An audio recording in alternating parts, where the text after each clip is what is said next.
I'm Leon Johnson, National President, Tuskegee Airmen Incorporated, and the importance of the convention is it brings an opportunity for the organization to do the business that it needs.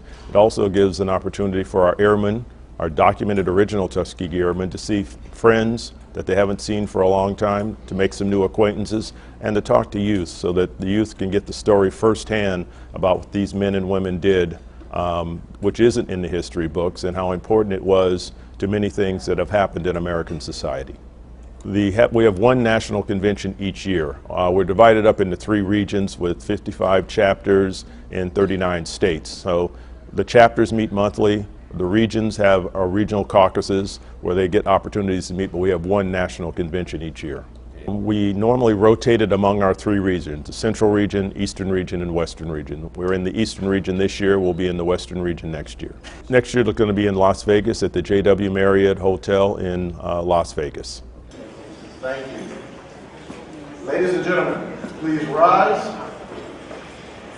for the presentation of our colors and singing of our national anthem.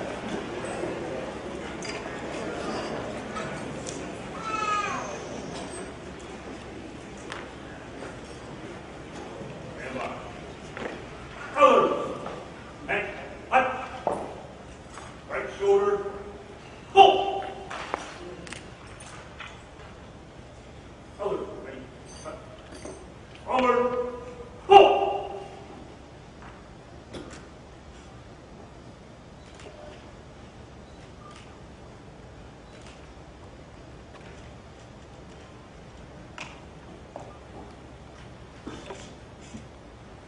Mark. Time. Colors. Hold. 3 set. Hold. Oh, say, can you sing by the dawn's early light what so proudly we hailed at the twilight's last gleaming, whose broad stripes and bright stars through the perilous fight o'er the ramparts we watched were so gallantly streaming, and the rocket's red glare, the bombs bursting midair, gave proof through the night that our flag was still there. Oh, say doth that star-spangled banner yet wave o'er the land of the free and the home of the brave.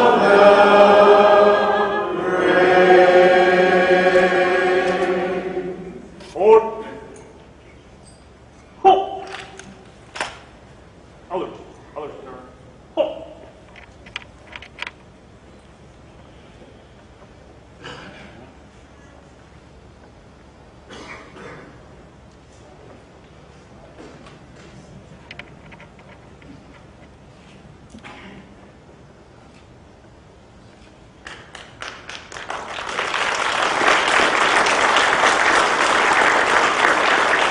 Please be seated, ladies and gentlemen.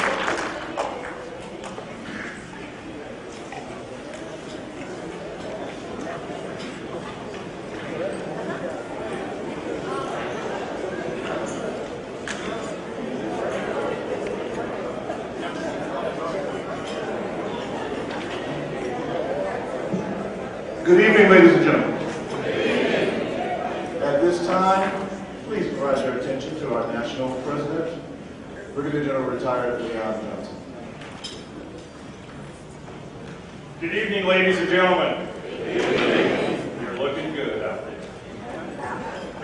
I'm the National President of the Tuskegee Airmen, and it is my great honor to welcome you to our 43rd Annual National Convention. I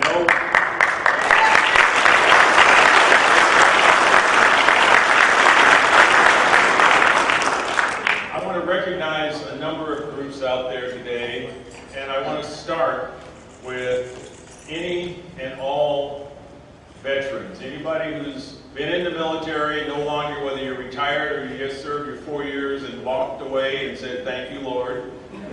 Please stand up for the veterans.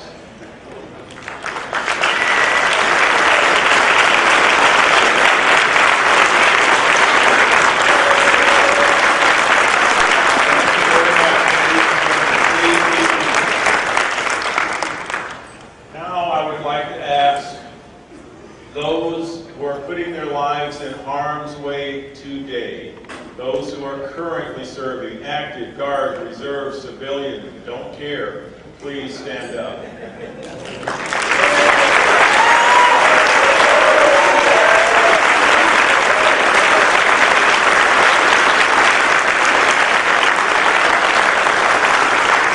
you for your service. As I've said many times, freedom is not free. Right now, there are brave men and women, Army, Navy, Coast Guard, Marines, Air Force, forward deployed somewhere, standing tall to give us the ability to be here tonight. And we have to remember that freedom is not free. Someone is always out there prepared to pay the ultimate price to defend that freedom. Now, I want to honor a group, but before I do that, I want to give you a brief history so that there are those of us who are not familiar with the Tuskegee Airmen will be familiar of who they are and what they're all about, and a little bit about our organization. Tuskegee Airmen Incorporated is an Alabama-based not-for-profit with over 56 chapters in 39 states. We go from the Virgin Islands to Hawaii, from Miami to Seattle. We span a pretty broad swath. Why are we here?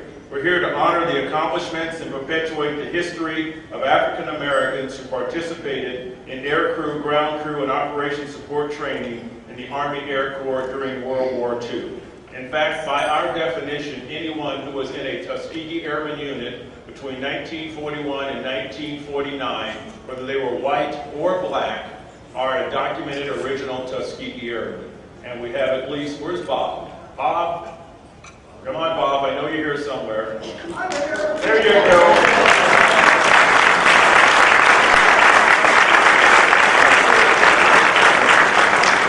Bob was one of the white instructors at Tuskegee Army Airfield, and he's a proud member of the local chapter. He and I were with a number of the members from the local chapter on the Tom Joyner family reunion, where we made Tom Joyner an honorary member, and Bob was flirting with all the girls. Okay, what else are we about? We're about introducing youth to career opportunities in aviation, aerospace, and transportation, while educating them to the importance of science, technology, engineering, and mathematics through local and national programs and activities. We also provide educational assistance and awards to deserving individuals, groups, and corporations who we deem needing the support to help us do our TAI goals. TAI also sponsors programs to deserving youth in the Air Force Junior ROTC program. Colonel Nelson, where are you and the cadets? I know you're here back there, Colonel Nelson. Where are your cadets? Stand up, cadets. These are our cadets.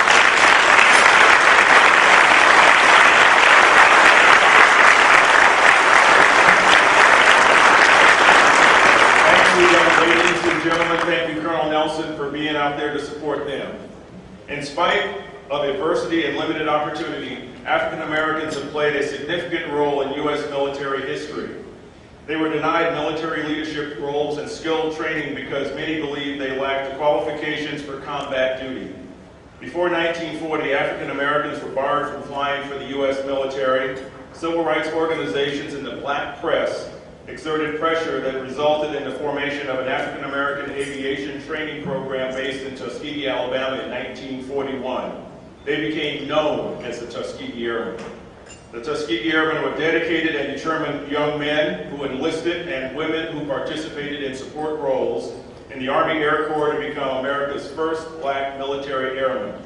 They accepted the challenge during a time when many people thought that blacks lacked the intelligence, skill, courage, and patriotism for such an endeavor.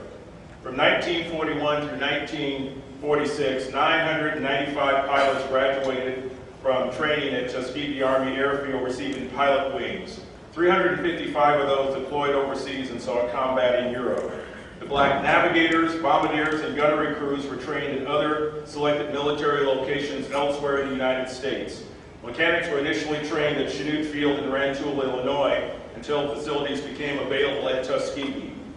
More than 16,000 African American men and women in military and civilian capacities participated in and supported the Tuskegee Airmen experience, the Tuskegee experience. They served as pilots, flight instructors, bombardiers, navigators, radio technicians, mechanics, air traffic controllers, parachute riggers, electrical and communication specialists, and other career fields necessary to support not only fighter but bomber units.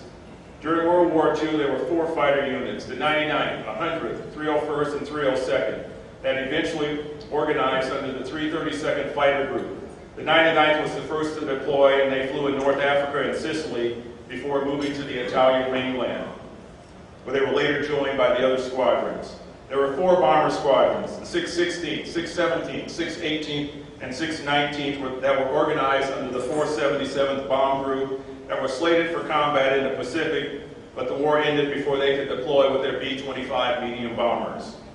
While the bomber units did not participate in combat overseas, members of that unit were part of an event known as the Freeman Field Mutiny, where in April of 1945, black officers attempted to enter a segregated officers' club. It has been said that that act of civil disobedience was instrumental in President Truman signing Executive Order 9981 in July of 1948, which directed the desegregation of the U.S. military. The spirit of the Tuskegee Airmen units from World War II is alive and well in the hands of active duty Air Force Reserve Command and Air National Guard units today. Until recently, the 332nd Air Expeditionary Wing was deployed at Joint Base Balad in Iraq, overseeing combat rotations of military personnel who considered themselves the forward deployed bearers of the Tuskegee Airmen legacy. Every unit, every person who deployed into that unit was given a briefing that started with the history of the Tuskegee Airmen and the fact that they were the legacy of the Tuskegee Airmen forward deployed in uniform. Fighters from the 332nd Wing flew air cover over the last convoy as it traveled out of Iraq. The 301st Fighter Squadron at Holloman Air Force Base in New Mexico, the 477th Fighter Group, and the 302nd Fighter Squadron in Alaska are the only Air Force Reserve units to fly, maintain, and support the most sophisticated fighter in existence, the Lockheed Martin F-22 Raptor. The 100th Fighter Squadron of the Alabama Air National Guard flies the F-16 Fighting Falcon. The 99th, the active duty 99th Flying Training Squadron at Randolph Air Force Base flies the T-1 Jayhawk Trainer. So forward deployed today, we have units that the Tuskegee Airmen that we honored here tonight flew in are still actively deployed militarily in our military, and that's important. I say all that, ladies and gentlemen, to ask all the documented original Tuskegee Airmen to please stand and be recognized.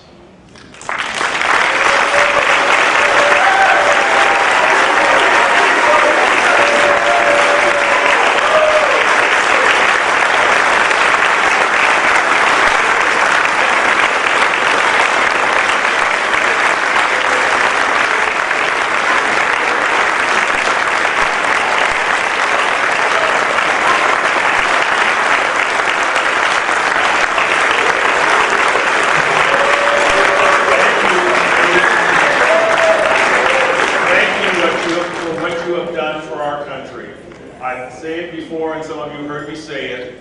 I was privileged to ask by George Lucas to address the audience at the premiere of the movie Red Tails in New York City. What I said to that night, I say to you tonight. What those men and women did is not black history, It is not a military history, it's American history.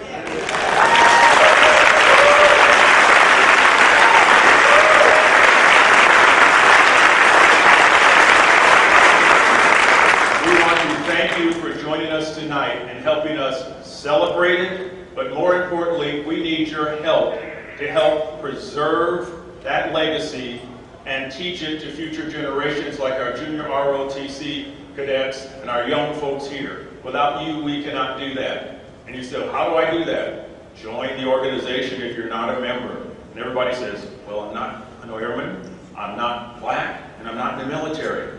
None of that matters. All you have to do to join us is be willing to help us preserve the heritage and legacy of those brave men and women who stood up just now, and help us talk to the young people about careers in aviation, aerospace, and transportation.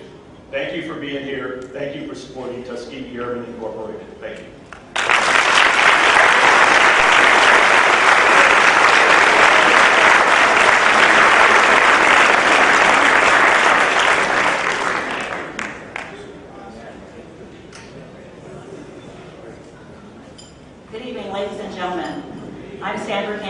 National Public Relations Officer with Tuskegee Airmen Incorporated. And I am here to introduce and welcome Ms. Dana Carroll. She's the Program Manager of the Neighborhood Center for Families, and she's also on the staff of Mayor Teresa Jacobs. She's here to give the proclamation from Mayor Jacobs. For those who are not from Florida, I'm not from Florida. It was news to me that there's more than one mayor. There's the mayor of Orlando, Buddy Dyer. There's a mayor of the county. There are 13 cities in the county, and Mayor Teresa Jacobs is the mayor of the county, Orange County. So here to welcome us on behalf of Mayor Jacobs is Ms. Dana Carroll.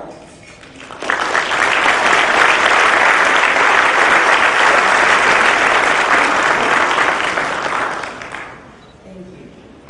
I bring you greetings on behalf of our Orange County Mayor, Teresa Jacobs. And again, I will be presenting a proclamation on behalf of her office.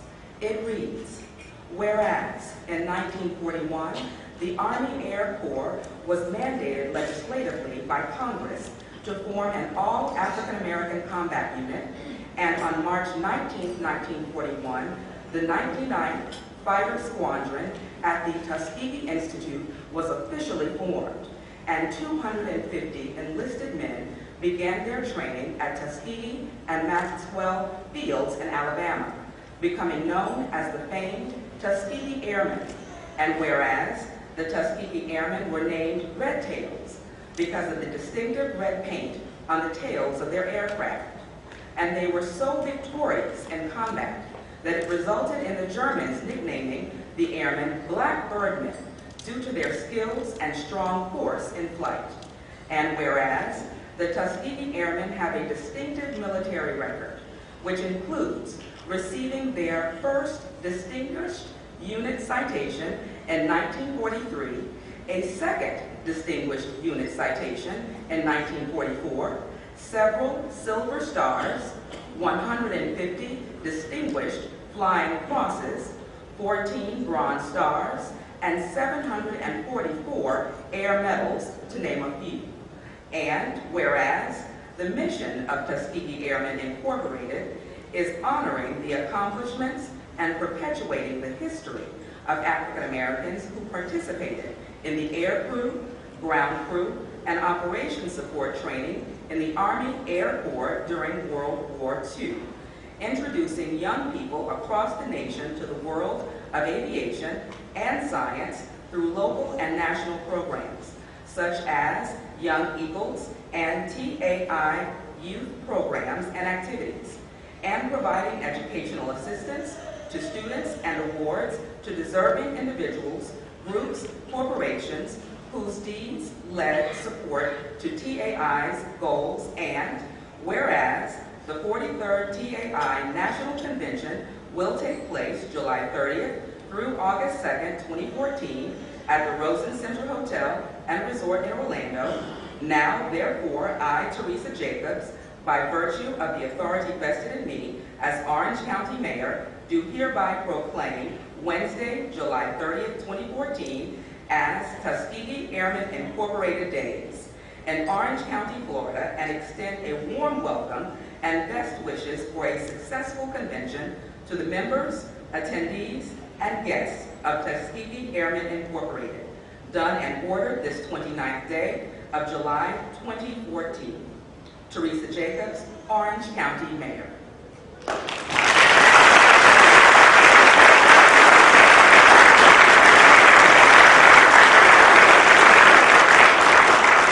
Thank you, Ms. Carroll.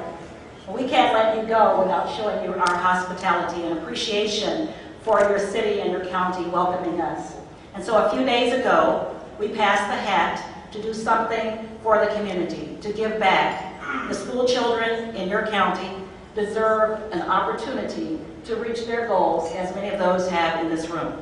And so on behalf of Tuskegee Airmen Incorporated, the members who dug deep in their pockets, within 10 minutes, 2 days ago, we raised $820. This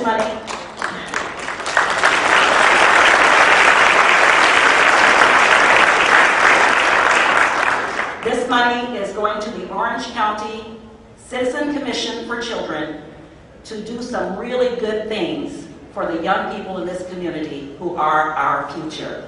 Thank you, members, fellow members of TAI, and thank you to Teresa Jacobs, the mayor, and to yourself for coming. Thank you so much.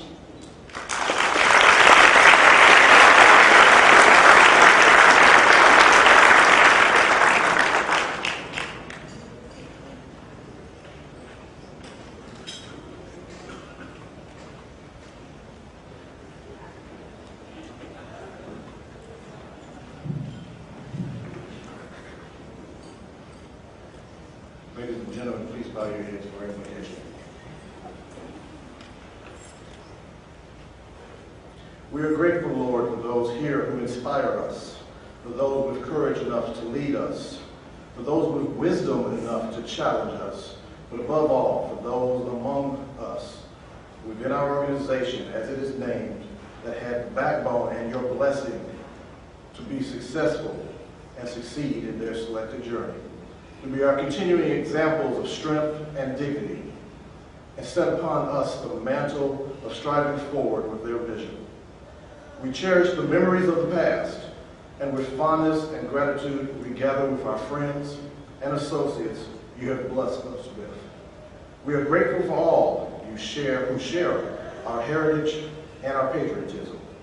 Bless them and nourish us all with thy spirit of love and obedience. Bless, O Lord, our food and drink, which we are about to receive from your bounty. Bless this gathering, granting us health, peace, progress, prosperity, as we depart one another until the next meeting here or in your grace.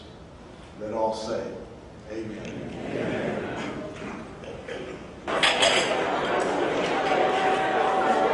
Ladies and gentlemen, as you might be aware, we had an election of officers for Tuskegee Airmen Incorporated at the convention.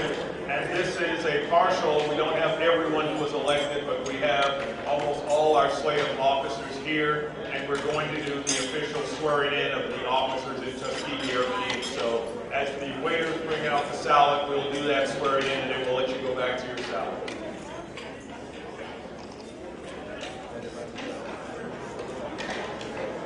Good evening, ladies and gentlemen, Airmen, Tuskegee Airmen. I'm Enoch Woodhouse, attorney from Boston, Massachusetts, New England chapter, member of DOTA. I will now administer the oath of office. After I say the word "I," would you repeat your individual names and then repeat the phrases as I say them. I, state your name. Having been elected as an officer of the Tuskegee Airmen, Incorporated, do solemnly swear and affirm that I will support and defend the bylaws rules and regulations that unite the spirit of our past. I will, without reservation, well and faithfully discharge the duties of the office upon which I am about to enter. So help me God. Let us congratulate them all.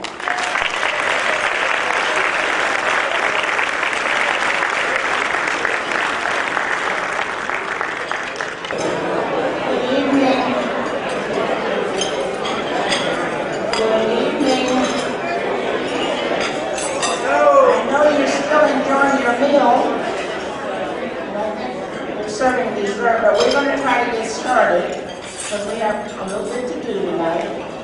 I am Faye McDaniel. I am the chair of the awards and the Pittsburgh General Northern Parish Award Committee. So at this time, we're going to start presenting the awards. I have the presidential awards first. And if Sharon Hunter Nicholas could come forward. And Elaine Drummond. These are people, ladies and gentlemen, who work behind the scenes and make things happen. They've been here since Saturday or Sunday. They'll be here after we're gone, and this is my way of saying thank you to the folks who support us by giving them a presidential award.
Earlier today, because he wasn't going to be able to be with us tonight, I presented a presidential award to Dr. Dan Allman, who works at the Air Force Historical Research Society. He does the Tuskegee Airmen chronology and tons of other things that help us make sure that we keep our facts straight. So he was given the award. My other presidential award this year is for Dr. Ruth Jackson. She's at the University of California, Riverside. They maintain the archives of all the information that we want to preserve, and they preserve it for us at the University of California, Riverside. So we want to say thank you to her, and I'll go out to California and make a formal presentation out there to her in California. Thank you.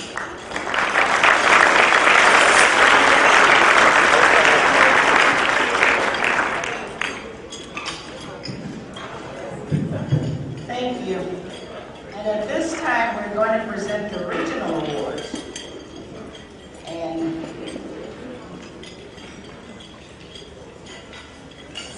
I would ask the regional presidents to come forward.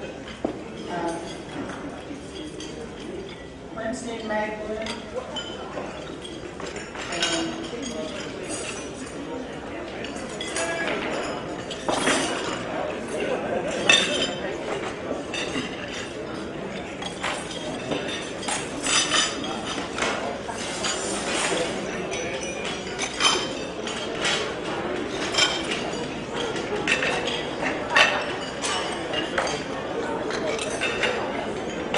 Ladies and gentlemen,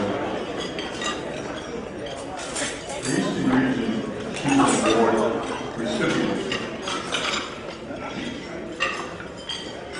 graduate of Tuskegee University. He's a scientist.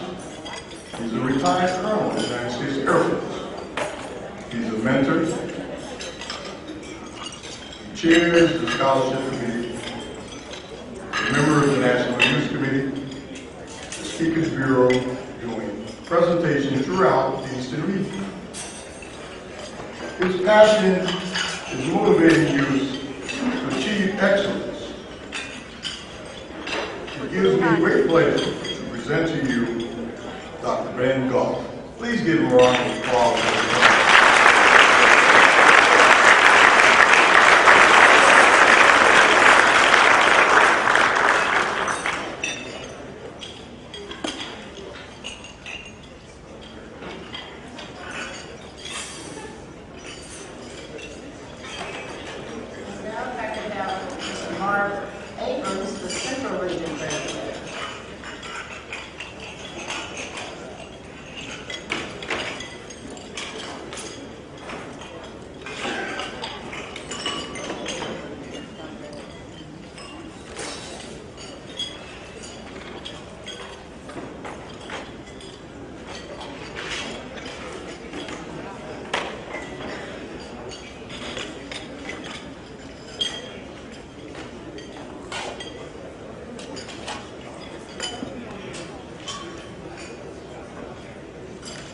Good evening.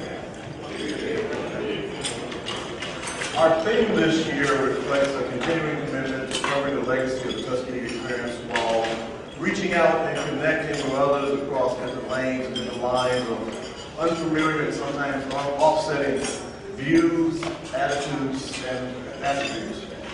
So that success of the past, the role models of the future, of today, the visionaries of tomorrow serve as a guidepost for this Central Region member. Through partnerships with Big Brother, Big Sister, and Boy Scouts of America, he's helped open doors to other established organizations that open their eyes to the richness of the Tuskegee experience. Through leading youth field trips to local baseball, football, basketball games, he's engaged his chapter in building relationships with youth and families that potentially will grow into long-term memberships, including a most recent version of a one-group membership induction of 36 high school students at one time into his chapter. Through Flight Academy, Science Extraordinaire, and Robotics Expeditions, he leads his chapter in challenging young minds and exposing them to the tenets of science, technology, engineering, and math that we need so much and that our young students of the day are so deficient in. With an upcoming journey to Nassau Space Camp in Huntsville, Alabama, this Central Region chapter president and his chapter will open the eyes of their participants into an all-new world of possibilities and opportunities. 2014 Central Region Award recipient is Megan Thomas, West Bloomfield chapter of Tuskegee Airmen Incorporated, chapter president, William Burnett.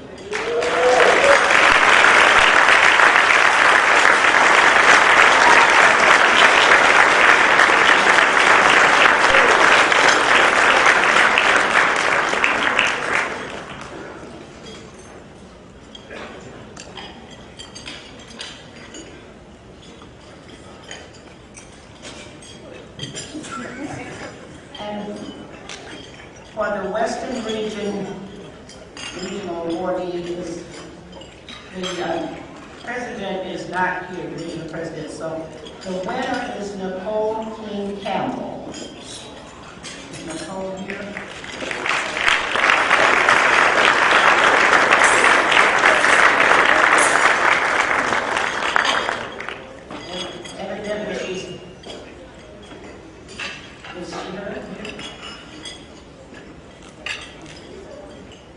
Evidently not. So we will see that she gets her award. And let's congratulate these regions for all the hard work they've done.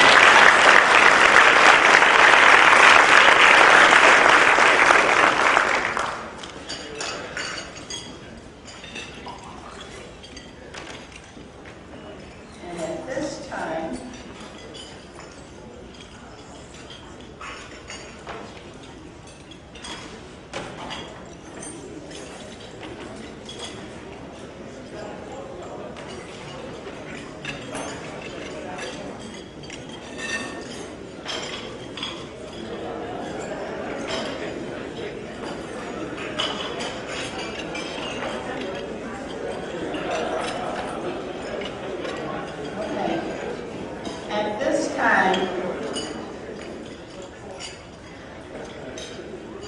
we are going to present the highest award that the Tuskegee Airmen gives, and that is the Brigadier General Northern Parish Award.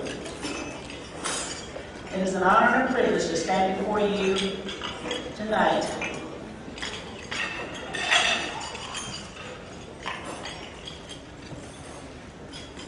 to present this award. But before I do, I'm going to tell you that we did this year, we had 3 nominees. And from the 3 nominees, the committee met on July 30th and selected the awardee. And that person is a proud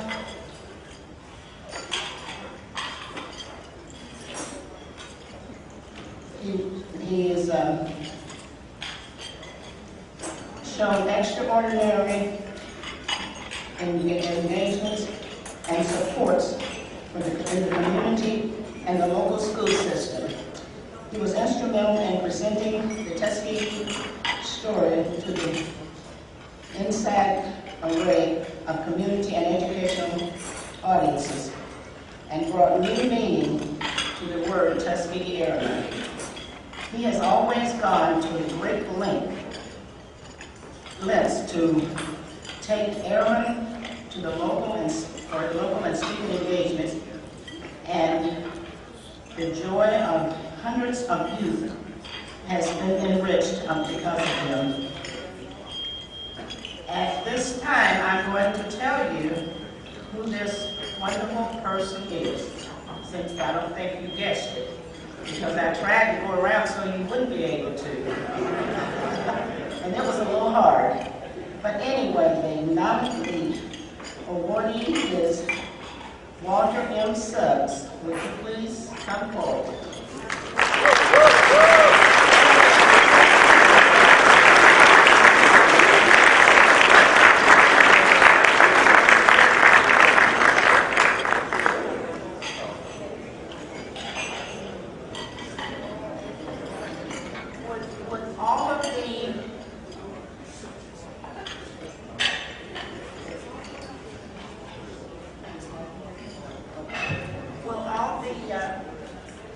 Previous winners come forward for a photo.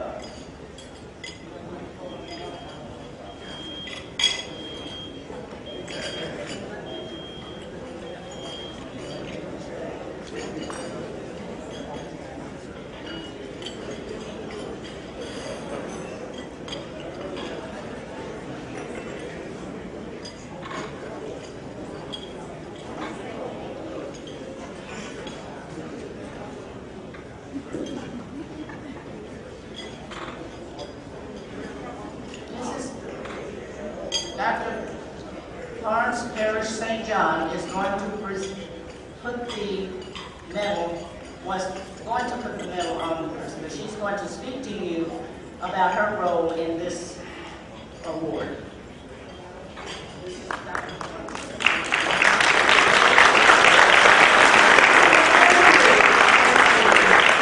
This lady is something else, let me tell you, all the things she accomplishes is just amazing. Mr. Suggs gets a monetary award also, and we will see to it that he does get the money that comes with the honor of that award. I'm going to tell you a little bit of personal stuff about Noel Parrish. He was such an interesting man. I did not meet Noel until after he had retired. But I decided soon off he was one of the smartest, brightest men I have ever known. So I'm just going to talk a little bit about some of the Noel Parrish stuff that he told me about Tuskegee. And as I met a lot of you, my first convention was in 1980 in Atlanta, Georgia. I've gone to all but 2 since then, and somebody filled in for me at those. Um, I asked Noah one time about, no, that, wait a minute, I got the wrong page.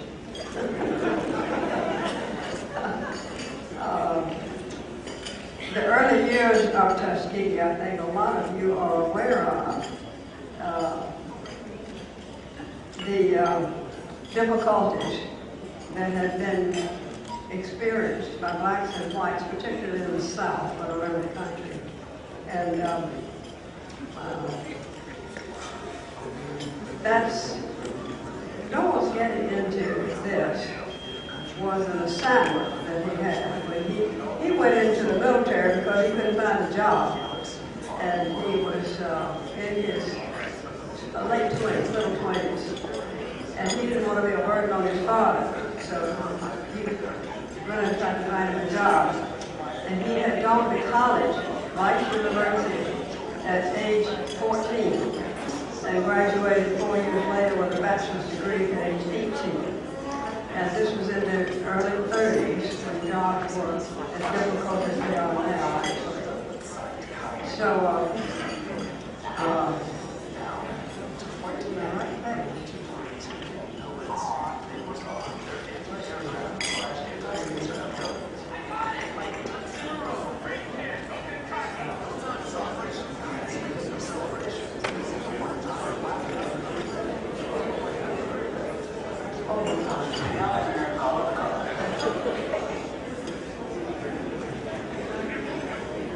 thought I had a pretty powerful message for you.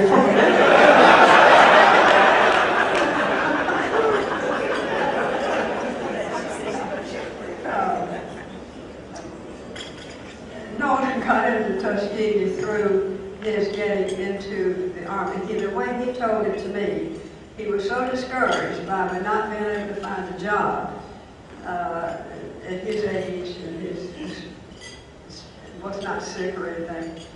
So he said one day he was out in California, hitchhiked to California to see if he could get a job. He couldn't get one. He was living in Texas and no jobs.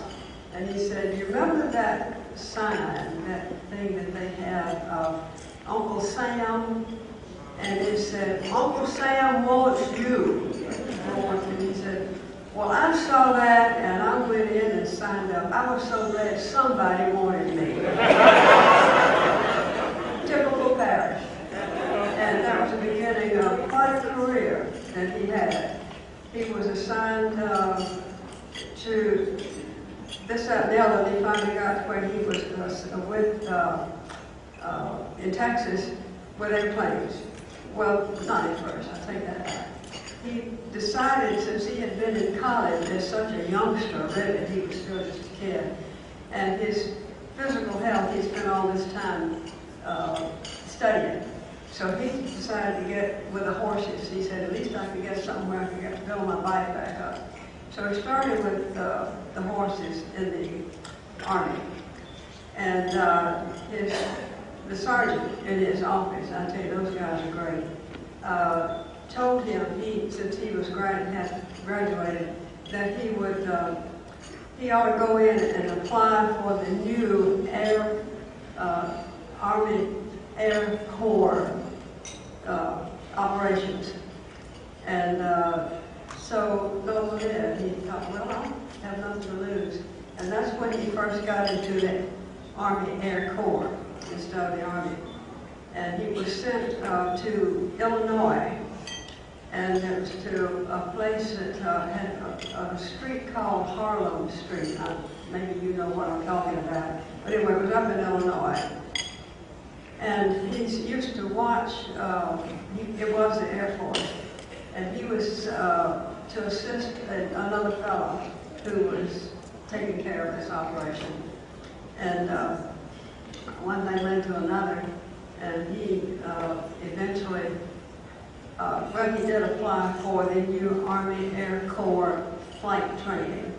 And so he was with the first class to graduate from Randolph Air Force Base in Texas as a pilot. So he got his pilot's license, and then he was assigned to Illinois, a little officer there. So that was where how he got started. He loved flying. He loved it. Well, when the Tuskegee Airmen started becoming the Tuskegee Airmen, they loved it too, and he understood that. He knew this drive, this incentive to get behind that motor and do those wonderful things up in the air. Well, that went from one thing to another. I know a lot of you do know his history on that. So the situation, however, about blacks not being able to fly was very much alive and well. And he thought that was kind of dumb. He knew that, a lot of people knew, as he did, that if this was in the early 30s, that we were getting ready to get into a war with Europe, and it was going to be an air war. This prediction was pretty realistic. And to do that, we needed a whole lot of new airplanes. And we needed people to drive those airplanes. And we needed healthy men. Women, I'm sorry, we weren't included. But so it was a healthy young men. And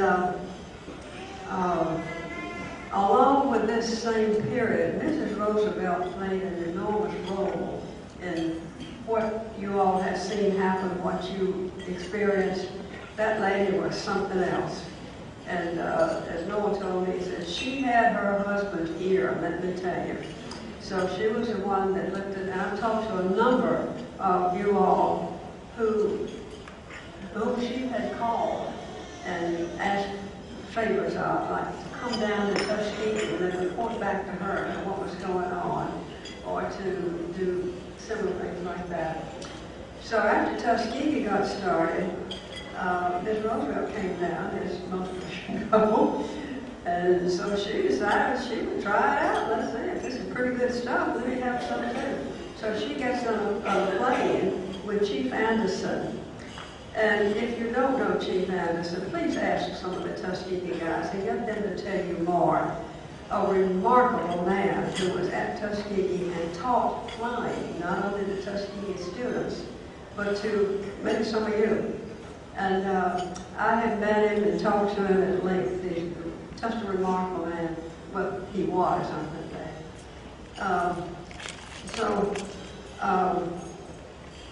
Chief Anderson, I forgot where I was there, what I was telling you. After Mrs. Roosevelt, he took Ms. Roosevelt up on the flight, and he was telling me about this one day, and I said, well, Chief, what was she like in the airplane? Was she uneasy? Was she jittery? Was she nervous? Because this is a black pilot. Oh, the country was about to go into nuts or something. And he said, no, he said, she loved flying. I said, how do you know? He said, she was calm, she was comfortable, she was just enjoying it. And then he volunteered, and did you know that Amelia Earhart had a little flight line she ran between Washington and New York? Oh, I didn't know that. They said she used to just ride with Amelia Earhart just because she liked to ride on an airplane. Interesting unions. And so Chief taught a lot of our guys who signed up when they allowed that to happen for the Air Force. And so he was the one that did teach a lot of them. They had to have the pilot clearance before they could really get into, the exciting stuff. And so he was very much a historic figure, and more than just teaching some of you all. So you can read more about him. Talk to some of these Tuskegee people about, I'm throwing them out there as hints for you to find out some more information. These will give you some good questions, as well as fascinating stories to claim as your own.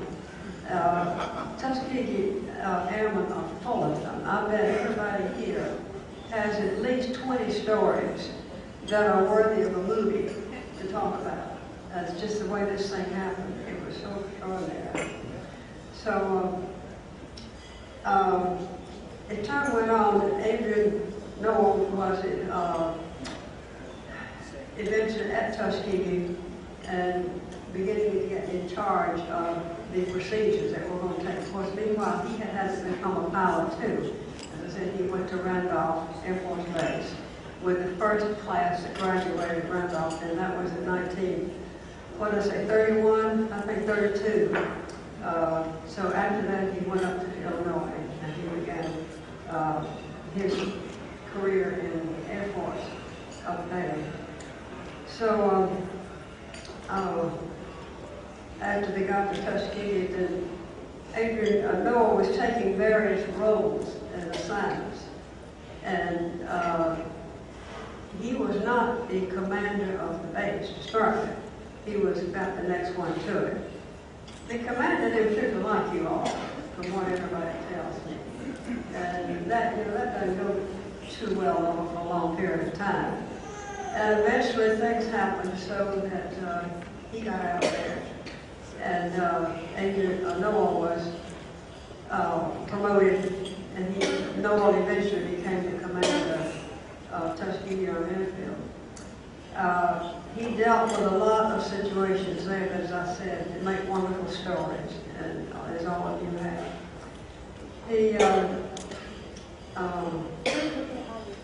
The next thing that started was, and bring Ms. Roosevelt back in, was that the blacks wanted to fly, and they still had not put the politicians and President Roosevelt, particularly, or the Pentagon, I won't say Pentagon, I don't know if they called it that then. Well, finally they got the laws passed so that blacks could enter into the U.S. military and into the Air Force. And this was quite a big day. So things moved along, and there were some black pilots and others who were very, very active in making this thing get to the point where you came into it and you were the students and then you became the flyers there, and the squadrons were formed and went overseas. The squadron, Danny James came in, and you were really riding high because they needed you. They needed you, and the war was underway. So you all had two squadrons, and one of the squadrons went over to, was that Ramatelli, Italy, for their first charge? It was. North Africa. Huh? North Africa. North Africa. Okay. So they went over, anyway, things went along, and there were all kind of problems in getting the blacks in the airplanes and fitting right in. So I talked to several people along the way. One of whom was General Elliott Roosevelt, who was in the war. He was active. And I had heard that he called for the Tuskegee Airmen. He wanted them to protect his, he headed up a squadron, and you did flank protection on bomber section. So I was able to talk to him, and he said, "Oh no, I asked for the Red Tails." I said, "Well, why did you do that?" He said, "Because they were good. Your leader told you all, the first one of you that turns tail and runs, you're going to be out of here. You're not going to live. You're not going to stay with us." So they knew he meant it. So to keep their position with the Army Air Corps, they had to pretty well do what he wanted them to do. And they did. And they became well known. And the Red Tails, I also asked about them, where'd that come from? Well, how come you painted the tails in white red? The answer was, we wanted people to know who we were. You bet. You've been through hell and back getting there. And so I don't blame you for that. Well, there are many stories like that. But I did want to tell you one more in particular. That all you guys begin getting licensed and certified as pilots, what did the place send you? You didn't have a squadron. You didn't have the accoutrements that need to go together to form this group that was going to become later very, very famous. And I lost my place.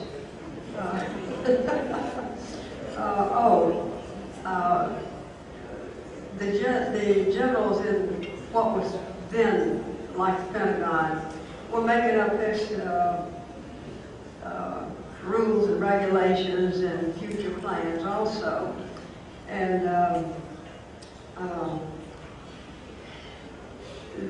nothing was being done about implementing the pilots at Tuskegee into a squadron and you're going overseas and becoming part of the big habit, the big event. So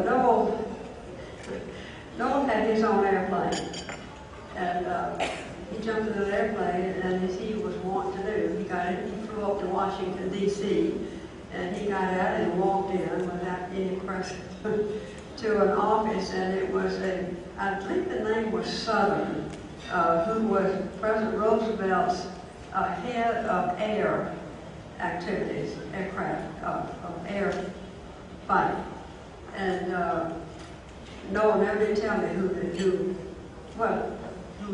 he was sent to see down the hall. He went in and complained that because these pilots they were all accomplished pilots. They wouldn't have, passed the test. So here you were climbing all over Tuskegee on the airfield. There wasn't any place to put you. It was not big enough. It was brand new. It was only built to accomplish you. It went after you were in this experimental period, as you well know, of America. So Noel thought, where am I going to put him? There's no place for him on our base, and not that day. Well, he goes into, and this is Noel telling me this, I'm repeating it, and he went into Mr. Southern's office and saluted, and sir, I'm here, and explained what the problem was. So he said, sir, there is no plan for what to do with these pilots once they have completed. They're all certified pilots now, and we don't have a plan for them. We need to be putting them into the war. And so Mr. Southern said to him, you go down the hall to see General so-and-so. I know who General so-and-so was here. And you tell him that I said there was a plan. Noel said, well, I saluted him and said, yes, sir, and walked down the hall, and within a month they had a plan. And it was the one that worked out, so that we had, they had the fellows, had you all proceeding into that section of what was necessary prior to you being sent overseas. And Noel said, like he was telling me that, he said, if I did that today, I'd have been kicked out of the Air Force. But he said, back then, you just did things like that. It was the only way to get things done. And he was determined he was going to get that done. And I think it's important that a lot of people understand that. It wasn't for him. He didn't carry any glory at all. He wanted to see that program move because he knew that men, no matter what color you are, you're strong, you're smart. I think he did some work to figure out how was the comparison between what you all did as pilots and what a white group did as pilots. There wasn't any difference. They had the same number of people who weren't as accomplished and the same who were outstanding. And he said, these are men. I mean, this country needs them. It needs them in this war. Well, sure enough, you proved yourself over and over during that war. And I'm not going to go any further, but there are many stories like that. Talk to these fellows in red coats. They can really tell you some things.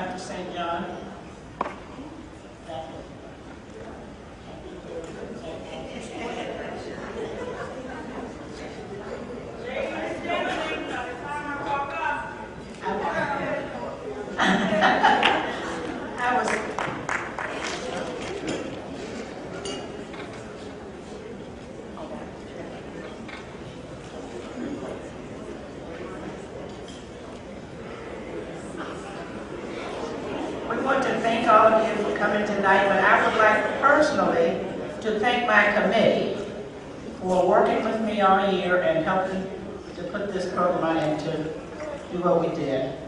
So I want to, and you can stand where you are when I call your name. The Eastern Region, Quincy Magwood, Central Region President. The Eastern Region President.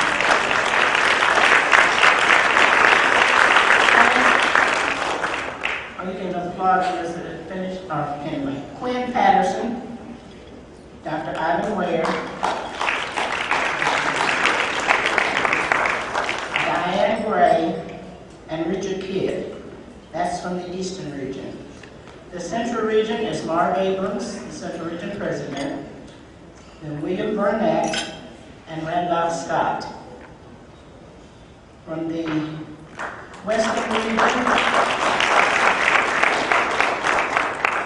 is Larry Jackson, Ted Lumpkin, and E.J. Jim Mason.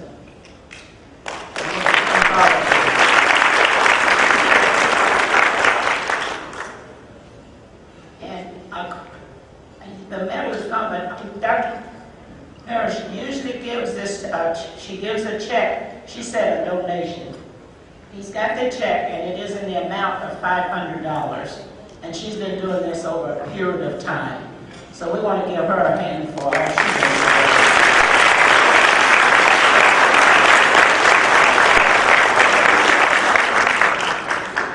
And we also have a certificate for the awardee.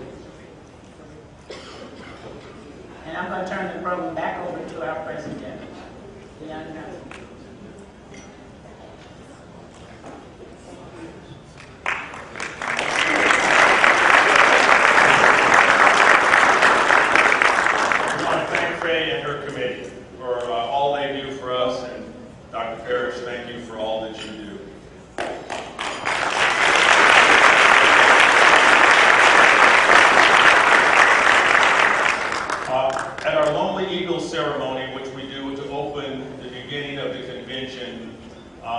We commemorate the fallen, the airmen, the members of Tuskegee Airmen who have passed on. Part of that ceremony was the honor guard did a flag folding and presented a commemorative flag to Colonel McGee commemorating those losses. We're going to represent the flag to Colonel McGee. He will give it to me, and I will take it to our national office, and it will be proudly displayed at our national office to honor the fallen members of Tuskegee Airmen Incorporated.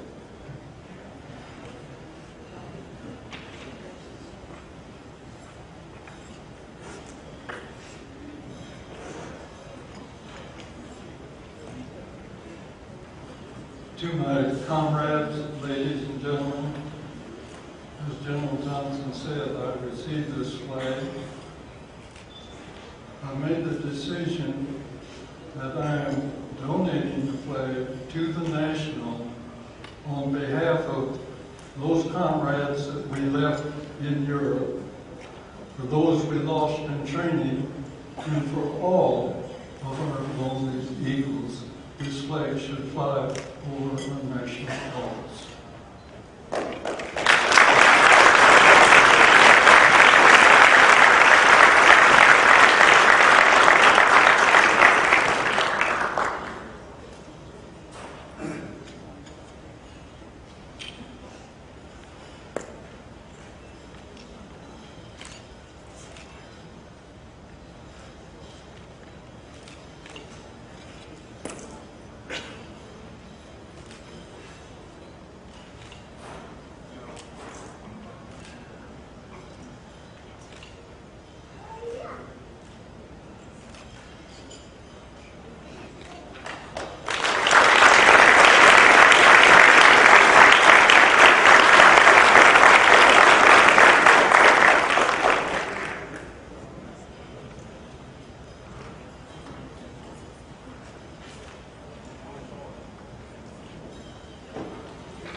Ladies and gentlemen, the bidding is closed on our silent auction items.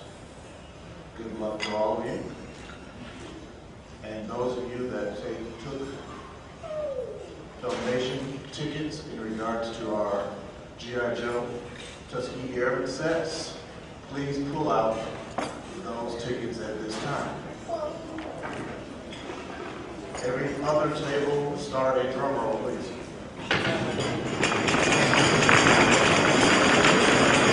Stop.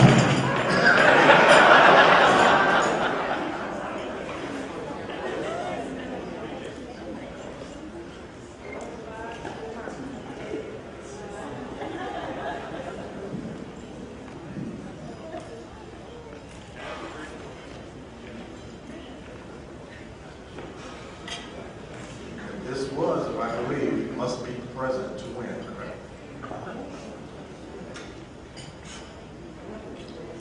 Okay, we won't go through the long list. Yes, we will. No, we won't, no. The last two digits are 8, 9. The last name is Rice. Suzanne Rice.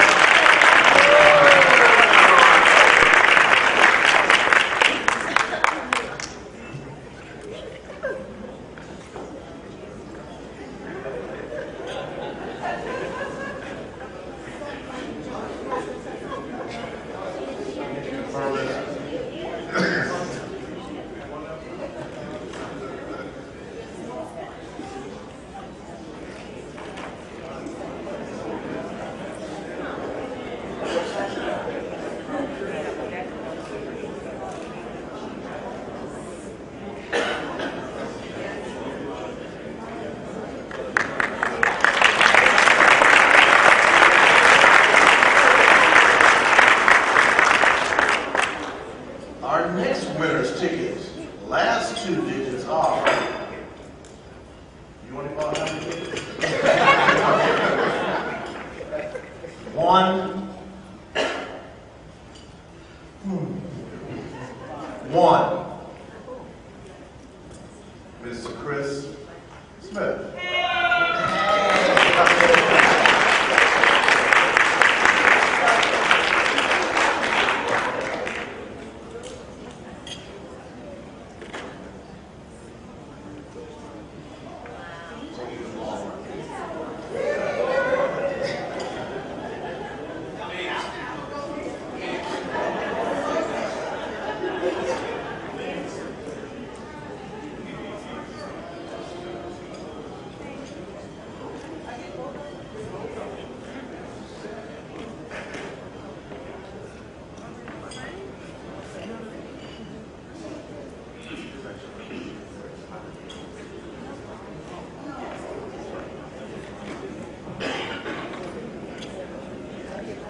And for our last set, everybody pull out the ticket, clean it off.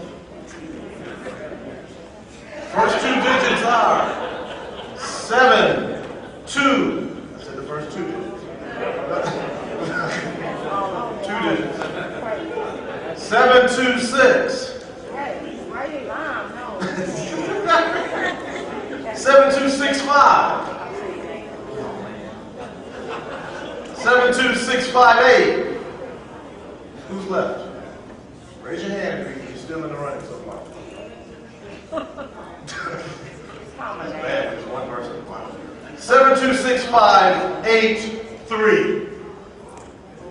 And our winner is Miss Regina Thank you. Matthews. That's Majors.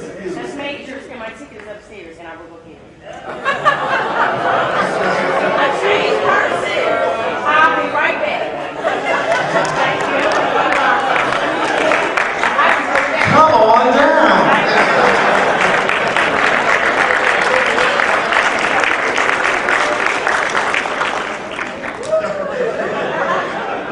This is my grandbaby.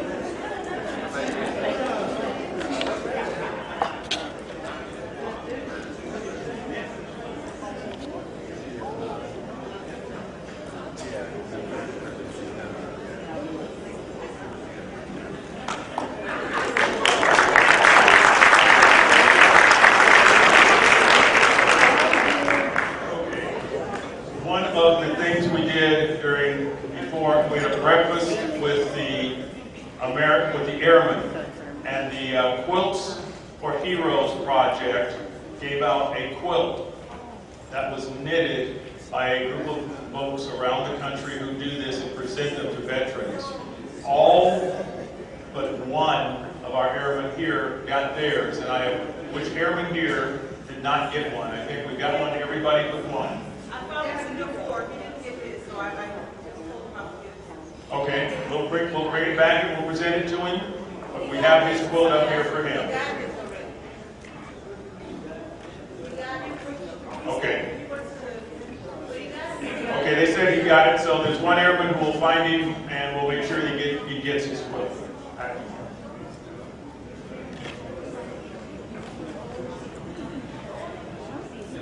We have one additional special presentation. Our National Membership Chair, Mr. Quentin Hodgson.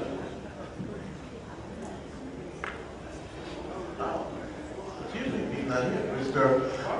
From the Heart of America chapter. Okay. Mr. Alan Roberson and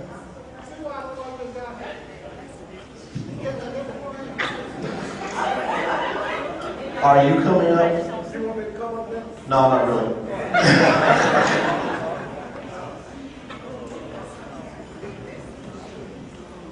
Good evening, ladies and gentlemen.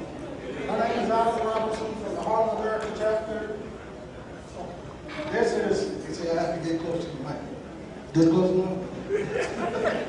All right, and the gentleman to my left is William Curtis from the U White chapter.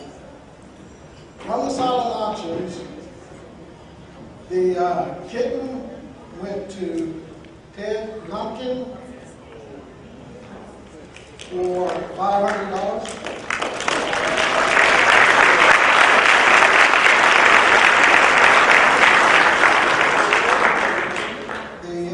Woodcut went to James, wait a minute, C.J. Brockton.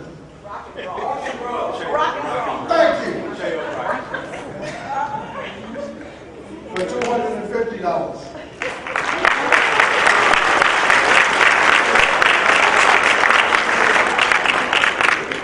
And Eugene Bullard went to Curtis Jennings for $280.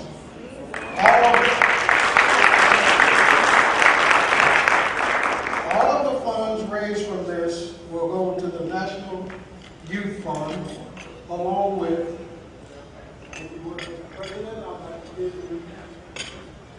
an additional $918. This is through the hard work of the Heart of America chapter and the Hugh White chapter.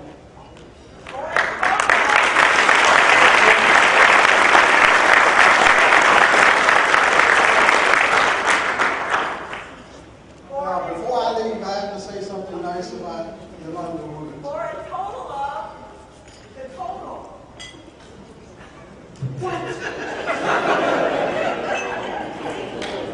total.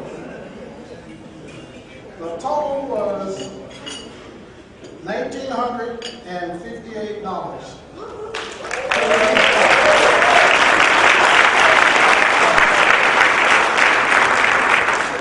All of the prints were painted by a member of my chapter, and of course y'all had to deal with Yolanda trying to get y'all to buy the prints. So those two people have done a lot of good work for the youth fund.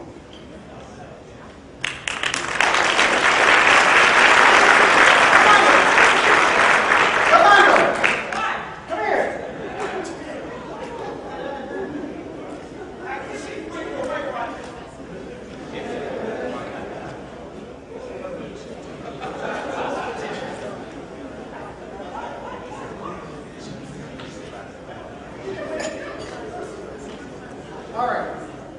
What I try to do in my chapter, when people do really good, since I'm an old Army First Sergeant, I always have a poem for them. So, Yolanda, thank you very much. Thanks everybody for supporting me.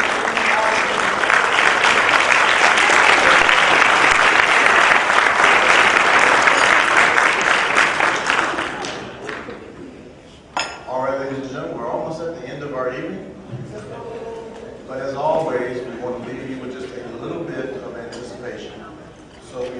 that each of you enjoyed yourselves here this year. I'd like you all to help me in thanking the staff here at the Rosen Center for an excellent opportunity, an excellent welcoming, and taking care of all of us for the time that you were here.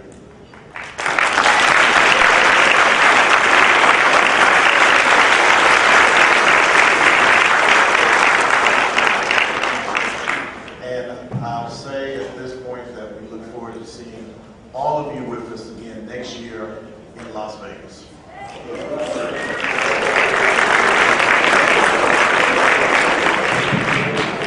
Come to Las Vegas, have some fun. Remember what happens in Vegas? Okay, you got it. One of the actions that was done here at the convention, next year in Las Vegas, 2016 we're in Indianapolis, 2017 we're back here in Orlando, 2018 we go back to Las Vegas, and the body of TAI has voted to stay in Las Vegas. So we're going to come up with some extended hotel contract. We're going to pick a place we like, and we're going to keep running our conventions in Las Vegas starting in 2018. So lots of time to make some new friends. And as a friend of mine had an office in Las Vegas, he had two signs in his office. He said, "Keep Las Vegas green, bring money." And the other was, Las Vegas wasn't built on winners. So be careful when you go out there. I want to say thank you to our sponsors, thank you to our supporters, thank you to our members, thank you to those of you who come out and met with us for the first time. We appreciate everything that you've done, and we appreciate having you here. I have one last bit of business for the officers. There's a board of directors meeting tomorrow morning at 9 a.m., so don't party too late. And I declare the 43rd convention of Tuskegee Airmen Incorporated closed.